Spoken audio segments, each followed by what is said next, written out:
السلام عليكم ورحمة الله وبركاته. هنتكلم شوية مع بعض عن كابتن حسام حسن وفكرة توليه تدريب منتخب مصر في الفترة دي، وهل هو كان الاختيار الأمثل والاختيار الصح دلوقتي ولا كان في حاجات أحسن كنا ممكن نروح لها في الفترة اللي موجودة حاليا دي، طبعا بعد اللي احنا شفناه مع روي فيتوريا والشكل اللي وحش جدا لمنتخب مصر من خلال افريقيا اللي فاتت دي. بعد ما كان منتخب مصر منتخب مرعب لكل افريقيا، دلوقتي بقينا بنشوف وبنقول الحمد لله ان احنا طلعنا بالشكل اللي احنا شفناه ده.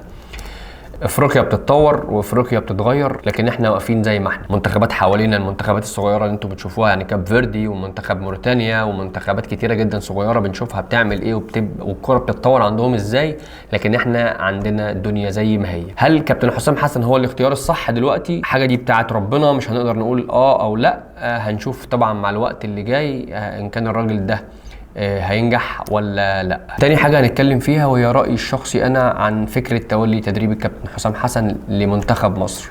أنا شايف إن الراجل يستحق الفرصة. الراجل المصري، الراجل كان لعيب كورة كبير جدا، ما بخلش على منتخب مصر وهو لعيب، بالعكس كان بيعمل حاجات كتيرة جدا وهو كان مصاب وكان بيلعب. وفي ناس كتير طبعا احنا عارفين الحاجات اللي كانوا بيحكوها من فترة قريبة كابتن ميدو، وهو طبعا كابتن حسام حسن طلع حكى بنفسه حاجات كتيرة جدا. فانا ما اعتقدش ان الراجل هيبخل على منتخب مصر بأي نقطة عرق او اي فكرة او اي حاجة وهو مدرب.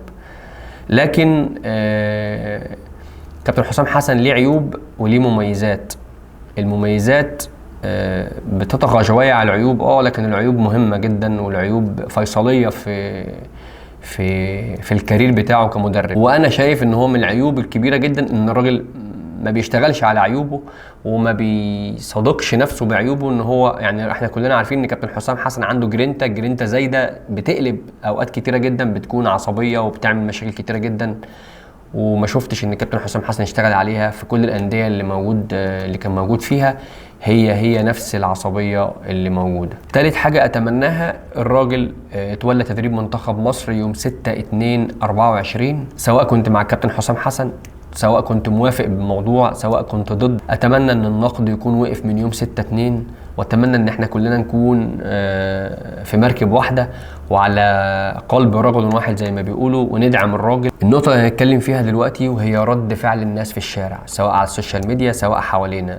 انا شايف ان الناس كلها، ناس كتيره جدا موافقين بكابتن حسام حسن وشايفين ان الراجل يستحق الفرصه وراجل يستحق ان هو يكون موجود على الساحه التدريبيه لمنتخب مصر في الفتره دي، ولكن بشرط واحد وهو الدعم الكامل من اتحاد الكوره. زي ما شفنا روي فيتوريا وزي ما شفنا مدربين كتار جدا اجانب بيدعموا، فاحنا نتمنى ان اتحاد الكوره يكون هيدعم كابتن حسام حسن بنفس الطريقه وبنفس الدعم اللي دعم بيه المدربين الاجانب، وان شاء الله يكونوا عند حسن ظننا. النقطه اللي هنتكلم فيها دلوقتي وهي كابتن حسام حسن كلاعب. طبعا مش هنقدر نختلف كتير عن كابتن حسام حسن كلاعب وقد ايه هو كان راجل مؤثر في مصر عموما، سواء مع المنتخب او الانديه اللي لعب فيها، سواء اهلي زمالك ترسانة ايا يكن هو لعب فين، ولكن الراجل كان مؤثر مع كل الانديه اللي موجودين. طبعا الكابتن حسام حسن الهداف التاريخي رقم 3 لمنتخب مصر، رغم انه هو الهداف التاريخي رقم 1 لمنتخب مصر، ولكن في اهداف كتيره جدا ما اتضافتلوش او ما اتحسبتش، لان كان في حاجات كده زمان بتحصل وما اتضافتش في الاجنده الدوليه او كانت ماتشات وديه او حاجه زي كده. النقطه بعد كده هنتكلم فيها وهي كابتن حسام حسن كمدرب. درب انديه كبيره جدا منها الزمالك والمصري والاسماعيلي والمصريه للاتصالات وبيراميدز، مصر المقاصه ومنتخب الاردن، ودي كانت النقله النوعيه شويه في كارير كابتن حسام حسن، ان هو كان هيصعد بيهم لكاس العالم لولا الماتش الاخير اللي كان في الملحق، وطبعا الحظ وقعه مع منتخب اوروجواي وخسر وقتها 5-0.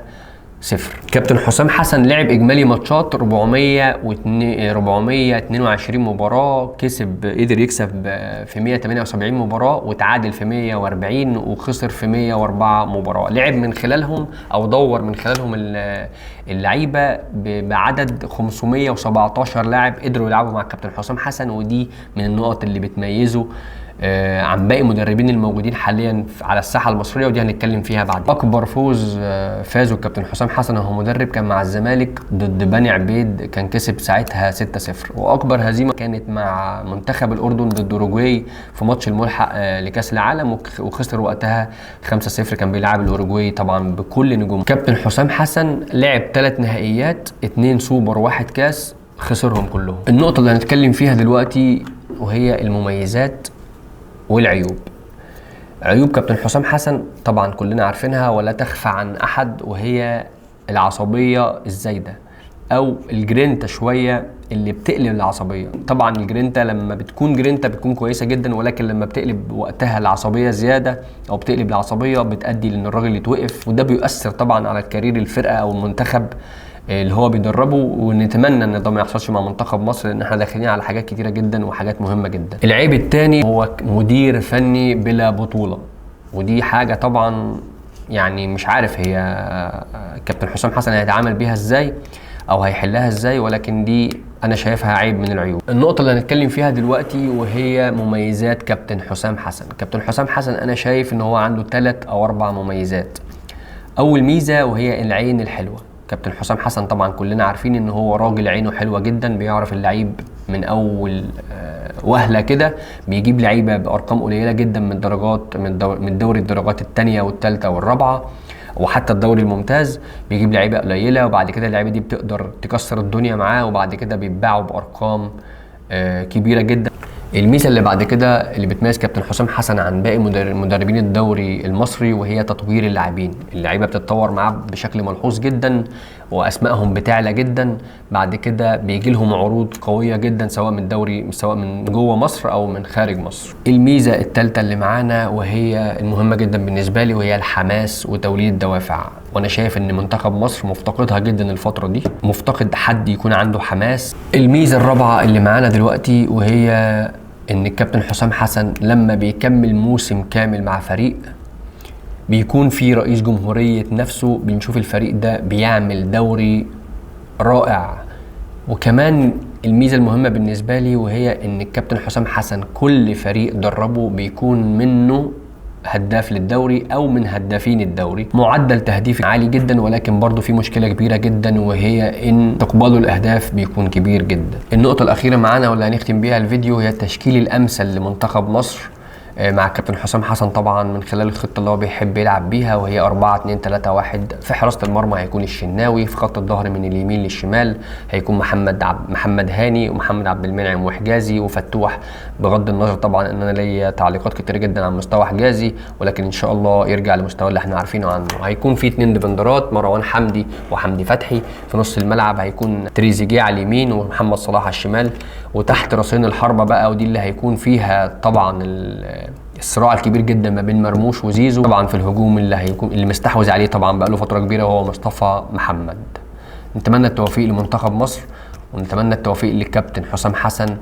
مع السلامه.